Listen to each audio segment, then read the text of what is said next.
Hey everyone, it's Ben Hardy here, and in today's video, I'm going to be reviewing the Subaru Solterra. This car has the most brutal depreciation of any car that I have ever seen. And so getting one of these used is a pretty darn good deal. We'll talk about it in today's video. Before we get into this video, I want to give a huge shout out and thank you to the Larry Miller Ford here in Draper for giving me some time with this Subaru. I'll include a link to their website in the description down below so you can check out what they have currently. If you have any questions, just ask for Scott. Also include a link to my car buying guide. Let's get into it.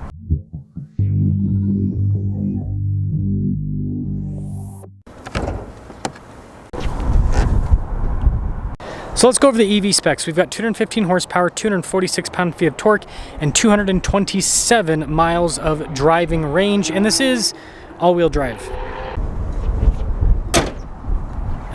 Now, before we move forward with this review, I do want to mention if you want to see more videos just like this, then I recommend you subscribe because I post content every single day. So the Subaru Solterra, this is the sibling vehicle to the Toyota BZ4X, and these are basically regulation cars. Toyota and Subaru teamed up, built an EV so that they can still sell cars in markets like California where they require automakers to have an EV. So that's what this is. Now, it's not the worst EV on the planet, but let's just go over some stuff. So first off, with styling, I actually think it doesn't look terrible. Like, it has a funky look because of the closed off front end, but the headlights look pretty good. The wheel design, again, pretty solid if you ask me. This is a little bit funky with the cladding here on the side. So it's got some funkiness, but again, Subaru and Toyota are always kind of known for interesting style cues. The side profile of the car is pretty good. It's got, as you can see, a Toyota key fob that has a Subaru logo on it, which is funny. It actually has remote start, which is cool. Interestingly enough, even though this brand new was almost $50,000, it's not power for the hatch. We've got a cargo cover built in from the factory. Quite a bit of storage space here in the back. Again, this is kind of like a, mid-size crossover in terms of its size and all of that. And the hatch is very interesting to get down. Taillight design is also interesting. But yeah, you can see that with the exterior of the Solterra, again, it's a little bit funky looking, but EV buyers, they're kind of used to funky at this point. And then the interior of this is pretty nice. It's soft touch here at the top. Down below, I've got this like cloth trim. And then if I actually pick up the seat here, the seats are also cloth as well. And legroom back here, pretty solid. We've got some USB ports here, some vents. And headroom back here is actually pretty good. So again, not crazy in terms of weirdness with the interior. And then up front, again, same thing with like the cloth. You can see all the window controls here. Got blind spot monitoring with the mirrors.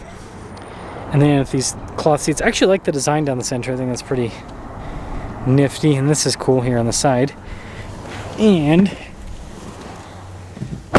yeah, solid. Start her up.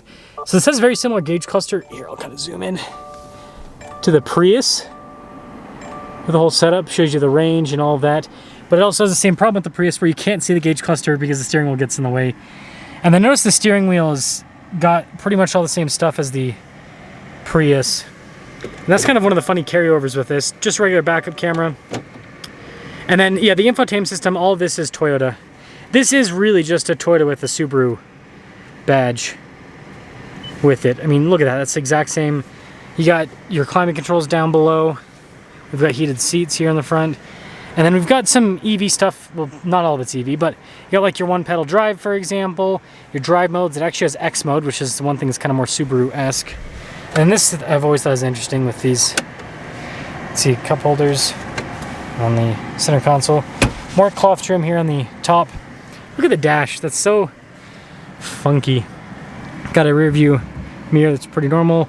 And then, yeah, you've got no center for anything like that. Now, brand new, this was like 47-ish for the MSRP. I want you guys to comment down below what you think the current pricing is. So with 3,000 miles on the odometer, this is going for, on the retail side of things, $26,000. So I don't know exactly what the trade-in was on this car, but I think it's safe to assume that it's probably less than the $26,000 retail price on these. And so that means 50% depreciation at least in 3,000 miles of driving. I've never seen depreciation that big. That is absolute insanity. So let's drive it and try to get to the bottom of this.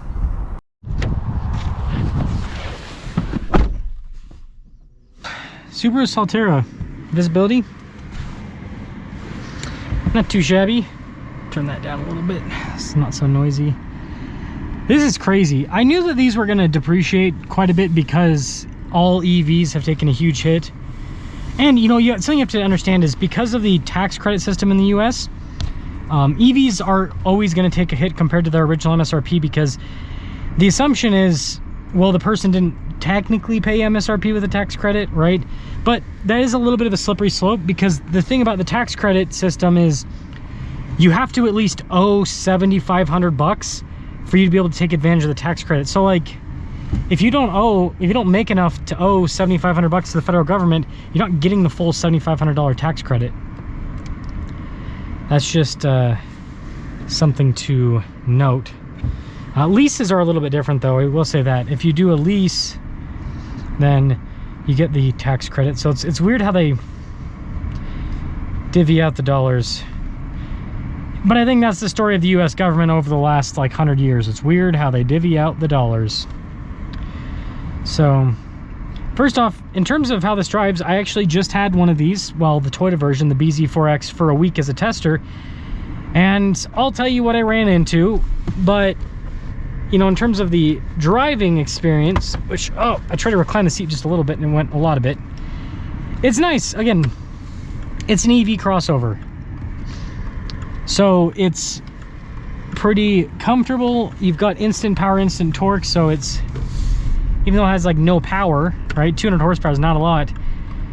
It gets up and goes quite a bit. Also, the glare here is horrendous. I can't, it's literally blinding me. Oh my gosh. It's quick. Again, you know, you do a 200 horsepower crossover like a RAV4, for example, and it's not fast. This, it moves. It gets up and moves. So it is quite impressive, if you ask me. Now, aside from that, it's smooth. It's a smooth ride. Ride quality, like all of it's good. And you know, there's a little bit of wind buffeting there, but wind noise overall is pretty minimal.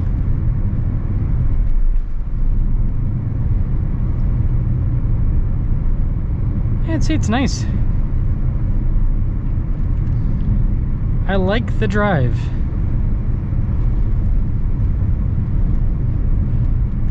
Steering, the little lane departure is kind of annoying. It does the jittery thing.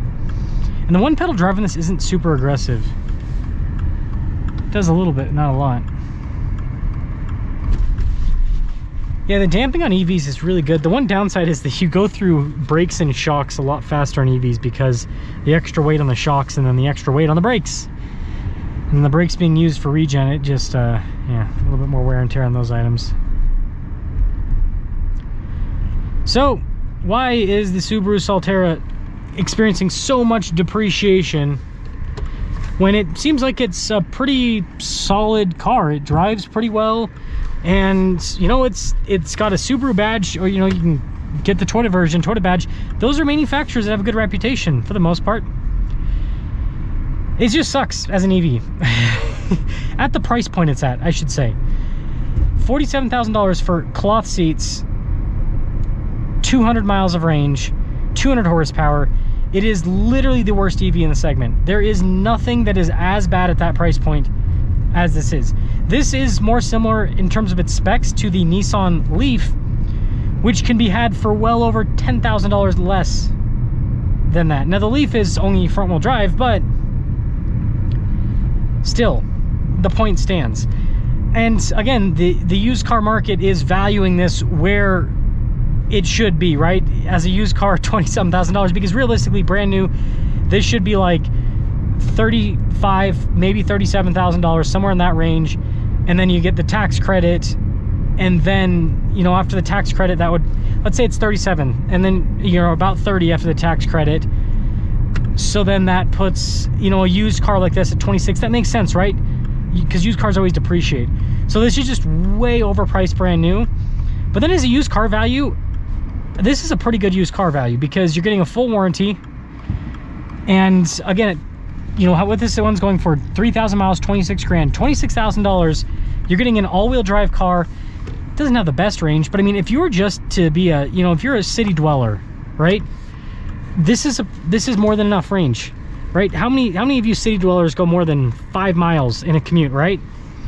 So I think that this is great for someone in an urban area that wants an affordable car. So at the used car value, this actually makes a lot of sense. It's just the new car value is complete nonsense. What it really looks like is good deal.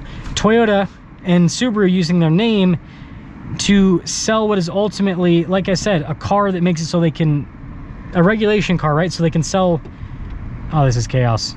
So they can sell cars in California, but they don't want to lose money on it, right? That's Toyota and Subaru. They go, okay, we got to make this car for this market. We don't want to lose money. So because of our cost in this car, we got to sell it for this amount.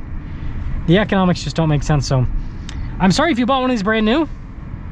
RIP your band. Anyone who buys an electric car brand new is gonna get, you know, brand new cars obviously depreciate, but especially electric cars. So yeah, anyone that buys an electric car brand new, you're gonna get destroyed. But this, oh man, I feel bad. Like $47,000 is the average brand new car in terms of pricing, and so someone that probably makes average income, average everything, they just got decimated financially, most likely.